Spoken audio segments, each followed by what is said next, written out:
Hala, sa wakas natapos na rin tayo sa pagmi-makeover nga dito sa kusina. Kaya nga ito na yung magiging last part at final look. Ay, salamat naman.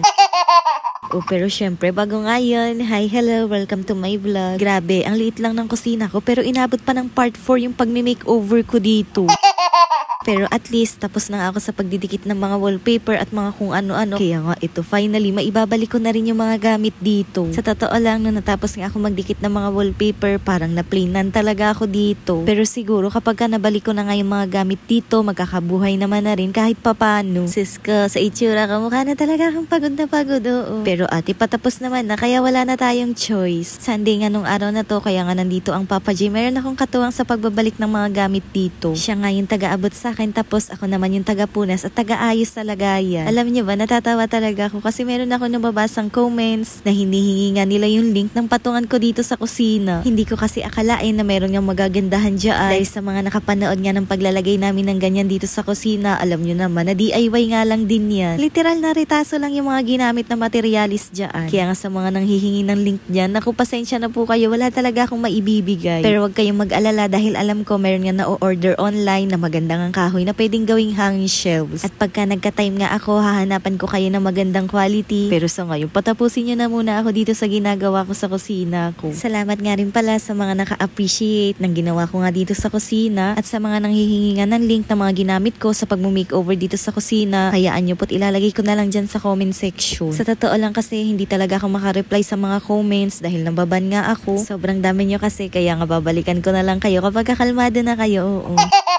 Feeling ko kasi meron nga akong utang kapag hindi ako nakaka-reply sa mga comment. Pero kahit hindi ako nakaka-reply, lahat yan binabasa ko talaga at grabe, na-appreciate ko kayo. Kaya nga maraming salamat po sa mga papuri nyo dito nga sa new look ng aking munting kusina. Lalo na talaga doon nga sa nilagay ko na pa-gold na ngayon kulay gray na nga. Pag ganyang mga bagay nga, masunurin talaga ako. Basta wag nyo lang akong pakikialaman. Hala, hindi.